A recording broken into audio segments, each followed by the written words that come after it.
Hello everyone, my name is Jeff Hoagland and welcome back to another Draft a Day video. As we open our first pack here in our 665 draft, we have Viridian for the rare. It is a 3/3 with Crush. Diligence, cards in your hand get -1 cost. Then if you have no cards in hand, Viridian gets plus power and plus defense equal to, or power and defense. So she is kind of self-enabling. She's a 3/3 for 3. That's with Crush, which is just like reasonable base stats. I think she might actually be the pick out of this pack. Conceal and Mind Sorcerer aren't worth picking up to start in. Arcane Soil's kind of medium unless you're getting the Dreadling stack, and that deck's kind of hard to draft, especially in 665. There aren't any premium removal spells like Butcher or Chastise or Decree of Banishing. Surging Wildfire is potentially first pickable, but I think I'd honestly rather have the Viridian than the Wildfire a lot of the time. It's actually kind of close. I think I'm going to pick the Viridian up and then like hedge towards picking Wild or Ruby based on what cards we see coming around. And then if like the Surging Wildfire wheels, we can try and move into these two thresholds. Nothing super exciting in this pack either.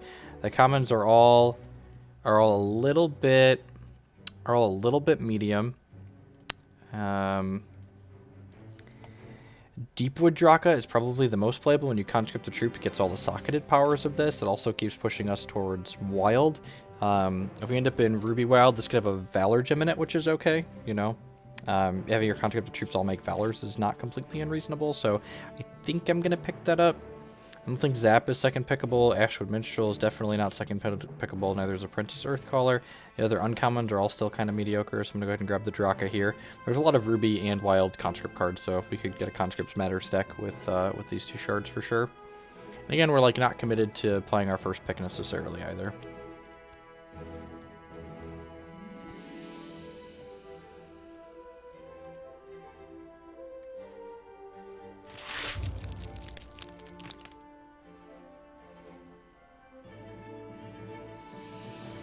This pack is not... Man, I am not sure what we were supposed to be doing so far. None of these packs have cards that jump out at me as being extremely powerful. We have an Arena Regular in here as probably the most playable card. I guess Dread Transport's pretty good in the... Dread Transport's pretty good in the Dreadlings deck, but again, I'm not really a huge fan of that archetype. This is Ardent already. So we could try and move into like a Ruby Wild Ardent Charges deck that focuses on Ardent Conscripts. There could be an argument made for taking the Explosive Interlude, but that removal spell is kind of clunky, and I think I'd rather have the Arena Regular as a 2/1. Arena Regular is just a very reasonable aggressive card, especially if you end up in one of the Charges Matters decks. And it's like pretty reasonable otherwise, just like a 2/1 for 2 is like kind of okay, and then like this one gets in like random 2 to 3 points of damage chip shots on your opponent generally. There's another Arena Regular here, and I kind of like grabbing this just because it's the only playable Ruby card in this pack. This pack's actually pretty reasonable in terms of other playables. There's a Storm Rider that's very reasonable, a Cheap Shot that's decent, Blindside's another diamond playable card. Yeah, I'm going to go ahead and grab the Arena Regular just to start sending the message that you probably shouldn't be in Ruby to the person I'm passing to.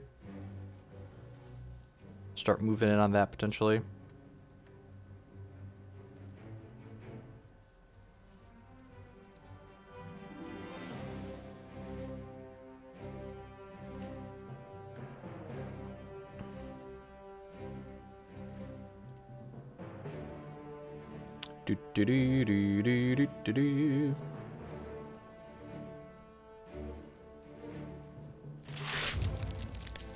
Okay. Yeah, wow, we got there's a lot of good things in this pack that could go in a couple different directions here. First off, we have an Eager Lackey. This is just a very powerful card in the Conscript archetype in general. It's a 1/1 for 1 that conscripts a 4-cost Underworld troop. I think we're just moving in on the Charges Matters deck again, though. We've got a Rock Slider here that's pretty reasonable.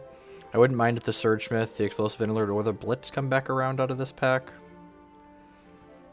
The other thing to keep in mind, even though that Conscript card is reasonable, if we're moving into the Charges Matters deck with these Ardent troops, conscripting Underworld cards is less powerful for us than things that conscript Ardent troops. And it's very possible we just like end up not playing this Deepwood Draka. Although like a 3/2 that makes a Valor for 3 is like fine. It's not exciting, but it's fine.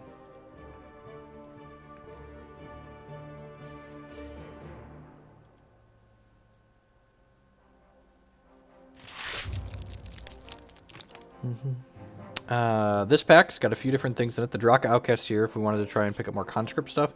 We don't have anything that actually conscripts right now, so it's probably not it. And Feed the Flames is a very reasonable ruby removal spell, so I'm just gonna go ahead and slide that right on down here. I guess we can talk about some other things that are potentially playable in this pack. Ruby favors like an OK combat trick. Mesa Caretaker is a premium conscript payoff if you're in the Diamond Wild conscript deck. Just like a 1/1 for 1 that can like trade up into their 2/1s for 2 a lot of the time. And if it generates a Valor or 2, it's like all upside. So 10 out of 10 taking the Feed the Flames for our deck here. I'm going to hide this Deepwood Draka for now. And honestly, we may or may not even play this Viridian. Like if we see... grab the wrong one. If we end up seeing, you know, a powerful, like we get past a couple of Rift Spasms or a Bomb and another Shard, we might pivot into that. And then Feed the Flames again here, just like love this as removal in this format. Turbulence is playable. I think Sparkle Cap, I've mentioned this before if you've been watching the draft today's. Sparkle Cap's playable in Ruby Wild, I think. It's a little bit less playable when we're trying to do the Charges Matter since it's unaligned. But I do think it's playable in the Ruby Wild archetype in general. Go ahead and grab this Feed the Flames.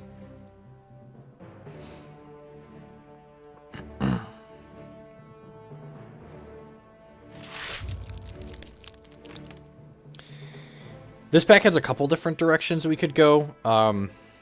I've been really impressed with Stalagamage and the Charges Matters archetype because usually you can get a couple Mobilize enablers or Diligence enablers with Mobilize, like Blitz and occasionally the 4/4 with speed. And like this is a 1-drop that if you play it on 1, you get a charge from your champion, and then it usually gets in even just 1 hit. It gets in for 3, and then if it gets in another pop shot for 2 somewhere along the way, it's great. I also pick up this Earthcaller Apprentice, just because we're probably going to end up having some Valors here, but I really don't like committing to having more Wild just yet when we're not 100% sure that that's the second shard we want to be in. This pack doesn't have anything too terribly exciting in it here. I guess the Crossing Sword is actually pretty good Wild removal. Target troop you control gets +1/+1 and battles another troop this turn, so yeah, I'm going to go ahead and pick that up. This, worth noting that... this was our first pack, so the Surging Wildfire did not wheel out of this. So that means someone else picked that up. So if we stay in Ruby Wild, we might be fighting someone for picks.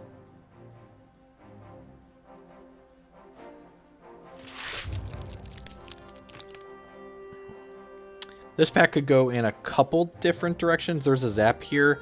Deal damage to building champion troop, gain a charge. But I think I'm actually going to pick up the Ashwood Minstrel. It's a 1/3 that can... it's kind of defensive. It's kind of counterintuitive to what we're doing in our more aggressive deck. But it's 1 shot to gain an extra resource until end of turn. It's actually pretty good. Especially if you pick up some powerful 4-drops like this Ruby has access to in this format. It's like being able to just like drop a 4 on 3 is pretty powerful.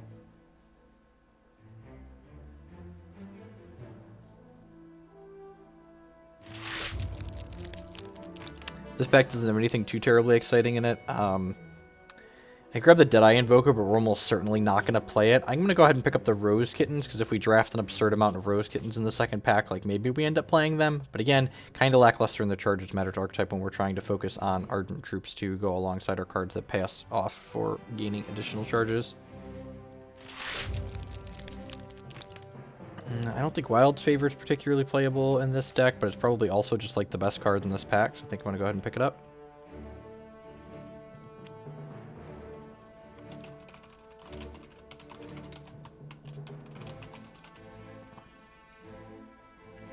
We're getting kind of towards the edges of the pack here, down to 5 cards in the second pack that we're going to look at, so I wouldn't be too surprised. Wow, I was going to say, I would be kind of surprised if we're going to get more playables, but here's a Blitz and an Explosive Interlude, which are just like both cards we're interested in playing. This is a good sign that Ruby's likely open, and Ruby's been pretty open in a lot of these drafts lately.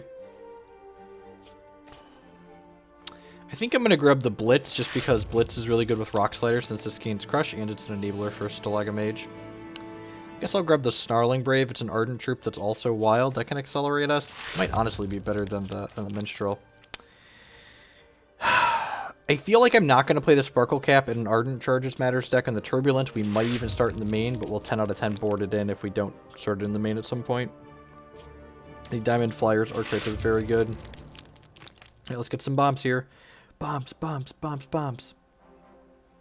Man, are we finally going to do it? Just like gonna pass this Consulta Talents? I mean, we're obviously not playing that archetype, right? There's a Boisterous Ballad here, which is plenty reasonable. Conscript and Ardent Troop with cost 2. The creative troop gets speed. I think I'm 10 out of 10 taking a third Feed the Flames, though. Just like very reasonable removal in our shards, and hopefully this Boisterous Ballad comes back around to us.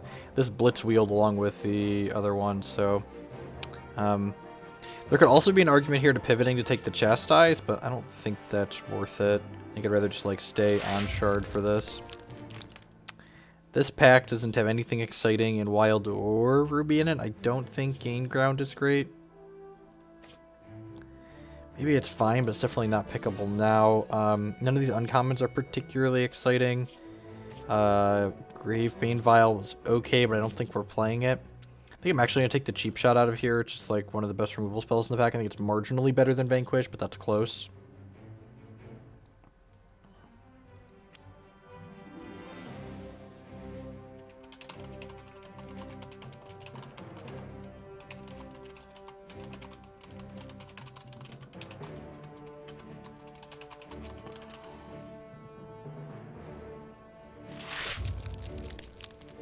Another Arena Regular. Yep, anytime you just get a bunch of Arena Regulars, you just are just winning. And this pack is really trying my commitment to not pivot off of what we have going on here. There's a strong argument to be made for pivoting off of Ruby, or pivoting off of Wild here, and just like picking up this Mystic Naturalist and running with that, especially if we see like a Rift Spasm, because like if we see a Rift Spasm, we kind of want to pivot into Sapphire anyways. This card's just so good. Diligence, summon a 2/2 flyer. Arena Regular is really good with everything else that we have going on, but there's like a non-zero chance that this card just like wheels back to us. I'm going to take the Mystic Naturalist and just get a feel for what else comes around in these packs here. Explosive Interlude is plenty powerful. I don't think we want an Ashwood Minstrel, and I really don't like Thornweaver. It's like a 3/4 for 4. It's kind of mediocre. It replenishes some resources when it comes back into play, but a lot of the time I find I don't really need that in this archetype. Go ahead and pick up the Interlude. Deal 5 damage to an opposing troop, and if you control an Ardent troop, you get a Valor.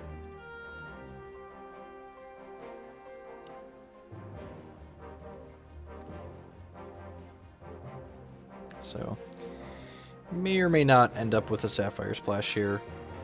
And when I say splash, I mean we're playing Ruby Sapphire because this is double Saph there. We'll see. The Iridium Mace will end up being good, but like I really don't like Pass. I think this is one of the best uncommons in the set. It's just like super, super powerful.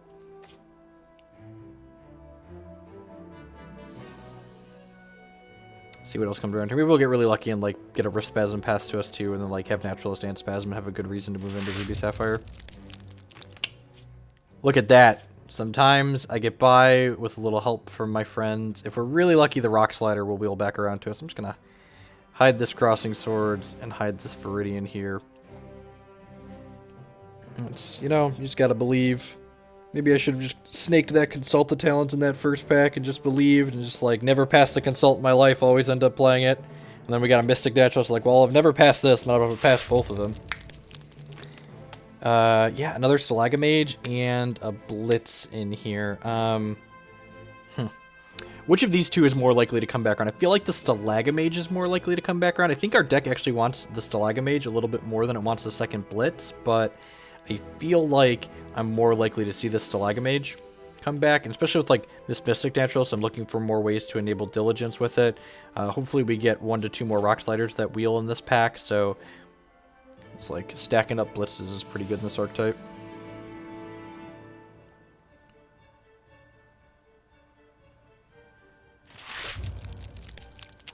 And here's a Shackling Strand's 7th pick, so moving into Sapphire seems like it was very reasonable. There might be an argument to making the Warp Steel Shard Swarm, but I'm really not a fan of picking that up in the Ardent deck that's looking for payoffs. And a Rock Slider. Yep. And this is the first card we're seeing. There's 7 cards going out of this pack, so this Rock Slider made it past everyone. So I believe we passed 2 Rock Sliders in the first round of these packs, so hopefully both those Rock Sliders come back around to us, and then we just have like 2 regulars, 4 sliders, and a Rift Spasm. I don't remember what other Diamond cards in this pack, but Chastise is one of the best removal spells in this set in Diamond, so I'm just going to pick that up and cut someone off it. Gain Ground might be playable in our deck, but I think Vanquish is the most powerful card here. So I'm not going to pick up the Gain Ground just because we're probably not going to register it. If we get like one Rock Slider and the Salagamage back, we'll be pretty happy. Wow! The Arena regular came back around. I think I want the third regular before I want a third Blitz. Like, filling out our 2-drops is pretty important. We only have 1, 2, 3, 4. That's our 5th troop that costs 2 or less. And if we're being aggressive, we want plenty of those. It's possible this Tale of Insight is fine in this deck too, just like with our Diligence enablers. Ashwood Minstrel could also be okay. That's kind of close. Minstrel's kind of mediocre. I'm going to grab the Tale of Insight and just see how that goes. If we even get to ready with it once, it's usually worthwhile. And Rockslider's really good at attacking in and not dying since it's got a 1/4, so...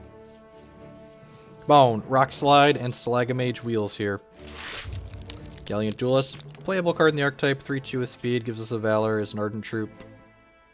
And you end up to like 18 playables at this point, so plenty of cards here. We've got 6 Charges Matter payoff cards, so if we don't get another Rock Slider, it's not the end of the world, but these Blitzes get a lot better the more sliders we have.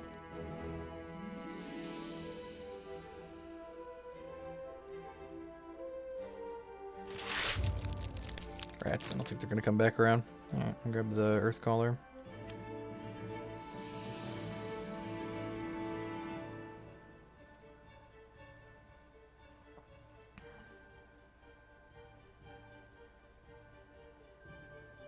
I need to be better about keeping track of which packs, like at how many cards left in the pack I'm going to see the next card that comes back around so I can... Yeah, it looks like someone just picked them up. That's fine. Still pretty happy with what we got going on so far here. Let's open some Bomb Ruby cards in this next pack.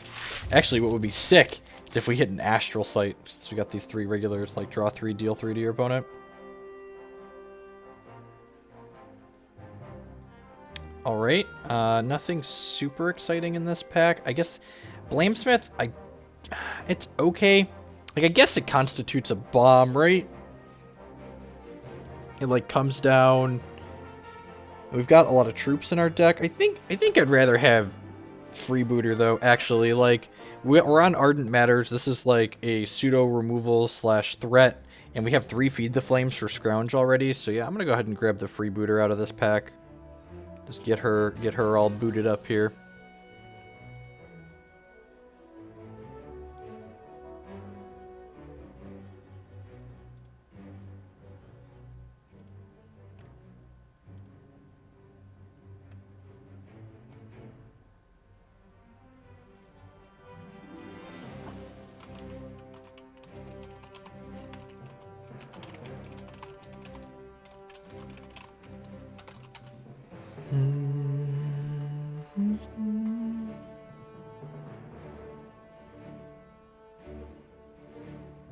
So at 19 playable so far. So far with the curve of this deck, this is potentially a 17 shard deck, I think. I really don't like playing too many resources in the Charges Matters champions because their champion powers aren't that good of payoff, so it's ideal to keep your curve low so you can play less resources and still play your cards on time.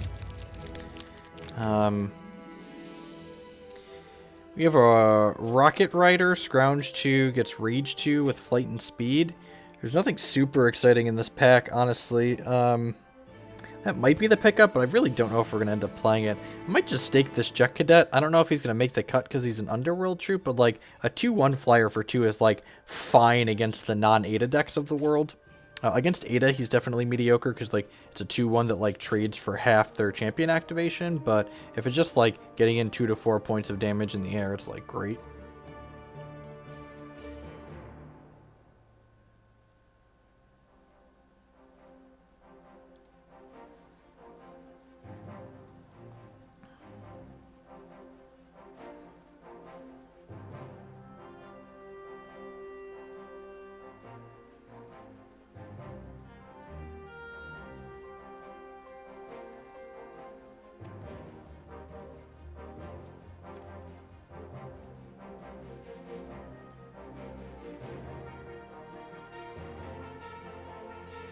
Up next, I wonder if someone dropped from the draft. A lot of these picks have been going all the way here. Just someone else that has something else going on, reserving their card and letting it go. Wow, this pack's really good for us. I wish we could take a few cards out of here. Fire in the Hole is just a fantastic piece of removal. Deals 1 damage to target troop. When a troop you control attacks, this cost increase, this damage number increased by 1. Ayotachi Brute is a fantastic card. It's got Assault. I think the pick here is Ruthless Intimidator. It's a 3/1 for 2 that on deploy, it either makes a Valor for you or makes an Underworld troop not be able to block. I could see this going either way. Honestly, we don't have too much premium removal, so maybe this Fire in the Hole is right, but I kind of like this for curve purposes. Like, having a 2-on-2 is pretty good in this format. When this pack comes back around, would not hate to see a Wrong Turn, a Brute, an Ironsmith, or a Fire in the Hole. If I had to pick one of these, I would love for the Fire in the Hole to come back around, but I think it's definitely the Brute pick. I'm going to hide this Jet Cadet for now because I don't think we're going to end up playing it. We got like 22 playable-ish cards. I might actually cut this Interlude too, just to like keep our curve low. If we get like 4 more playables here with lower curves.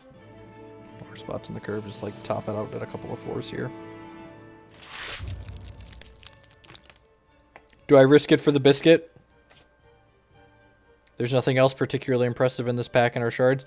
I'm going to risk it for the biscuit. So Mama Yeti's a 5/5 with speed and crush for 4, but we can only play this card in our deck if we also have a Baby Yeti. So we're 38 cards. We're halfway through the packs in this draft. I don't think we've passed a Baby Yeti yet. So we've got 4 packs to find a Baby Yeti, which is a common to play as Mama Yeti. Otherwise, this pick was for naught. But I think the average power level of the other cards on in our shards in that pack makes this a worthwhile pickup, because if we get to play this card, this will 10 out of 10 win us 1 to 2 games in this draft alone. Like, ram the Mammy Yeti down their throat.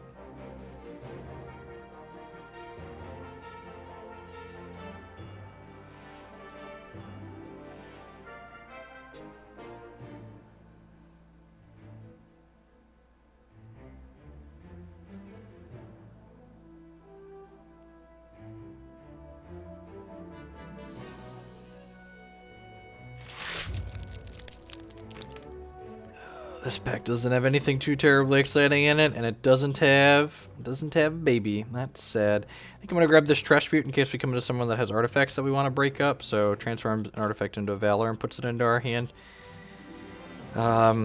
This is a premium card if you're in the Blood Ruby. It's a sacrifice outlet too if you're in the Blood Ruby sacrifice deck. Cruel Venom Blade's a premium blood pickup. It's a 2/1 with lethal that you can scrounge to give it +2/+2 permanently, but 10 out of 10 taking the transmute for ourselves.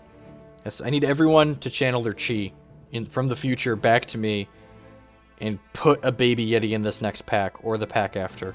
Even if we have to pass up another premium bomb, we are taking a Baby Yeti if we see it. Get three more packs here. I believe in the baby. I believe in the baby. I believe in the baby.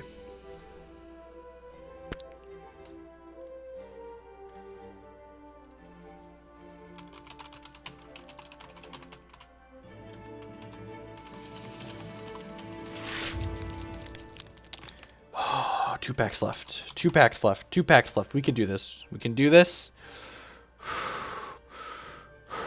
I think Razor Edge is a playable combat trick in this deck. Target troop gets +1 and Swift Strike until end of turn. It lets our X1s attack in. It usually lets Stalagamage attack into something too, so 10 out of 10 gonna go ahead and pick that up.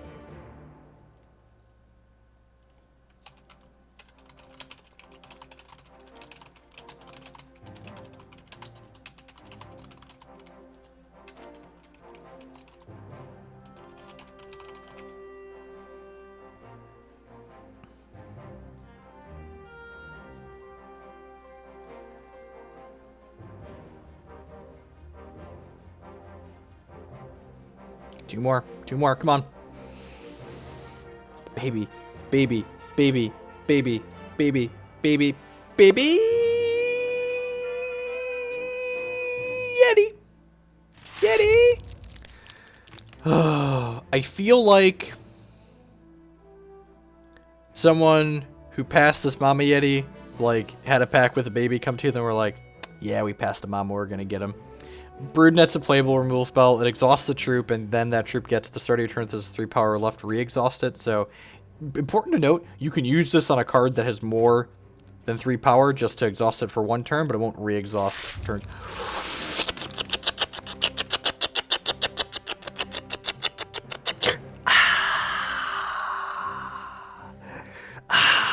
Revel, revel in the Baby Yeti for the Gambit. It has worked. Last pack that we get to see here. And the 23rd playable. Ooh, baby, baby. Ooh, baby, baby. Ooh, baby, baby. So there's a Brood Net here. This pick's actually kind of interesting. The Treacherous Pass is like an okay card. Exhaust 1 or more troops you control. Add a conquest counter for each troop exhausted this way. If you have 5 or more conquest counters on this, each opposing troops get -1 power. I feel like this, we have 3 Diligence cards, right? We have Stalagamage, Tale of Insight, and Mystic Naturalist. I feel like I'd rather take the Brood Net, just to, like, keep my opponent's blockers out of the way. Nothing particularly exciting in here. Grab a Motor Trike Driver, I guess, probably the most playable card. I think I either want to cut this Tale of Insight or the Ashwood Minstrel, I think. How many troops do I have that cost tier less? 1, 2, 4. Oh, wow, the Fire in the Hole came back around, too. Well, that's really good. Alright, I'm going to cut this Tale of Insight. And then I think I'm going to cut this Razor Edge. I think we've drafted enough removal at this point that we can just trim that. Root Wrangler is actually a very playable card in this format. It's very good in Diamond Wild and Ruby Wild. You can put Swift Strike in it, Ruby Wild, and Flight on attack in it in Diamond Wild. And Diamond Wild is actually one of the better archetypes in this format, I think. So how many 2 or lesses did we end up with here? We have... Oh, that's the wrong side. So we've got 3 regulars, a Freebooter, a Minstrel. That's 5, 6, 7. It's not bad. This deck has a ton of removal in it. This might actually be a little bit slow for this deck, but I think it's fine to leave as, like, have one kind of go over the top bomb at the end of it in case things get clogged up for us. Now, I wonder if this deck actually has too much removal in it. We ended up with a lot. We have 1, 2, 3, 4, 5, 6, 7. And then 2 combat tricks, that's 9. So we only have 14 troops here. Might actually be a touch light on troops, really.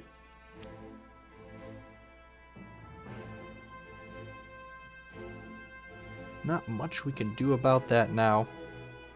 This feels like a really reasonable deck. I could see an argument being made for, like, including this Jet Cadet just as, like, additional pressure here. Yeah, we only have 14 troops right now. So I feel like it's not completely unreasonable to, like, cut one of these Brood Nets and slide this Jet Cadet in here just so, like, we have a slightly higher troop count.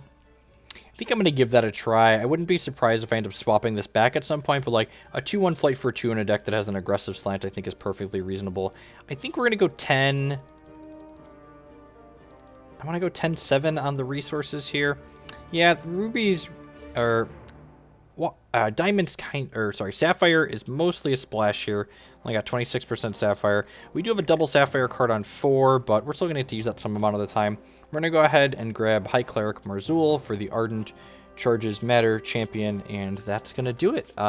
As always, I'm Jeff Hoagland. Thanks for watching my Draft Today video here on YouTube. Remember, if you enjoyed today's video, to like it on YouTube and share it on your social media. There's a couple different ways you can support my content past that. You can start by supporting our sponsors. This video is brought to you by Hex Primal. They would love to sell you Hex TCG singles, and if you do so on their site using the code Jeff5, you help support my content here. You can also support my content directly by subscribing on Twitch for $4.99 a month or becoming a Patreon on Patreon for varying amounts. I'll be back tomorrow with another Draft Today.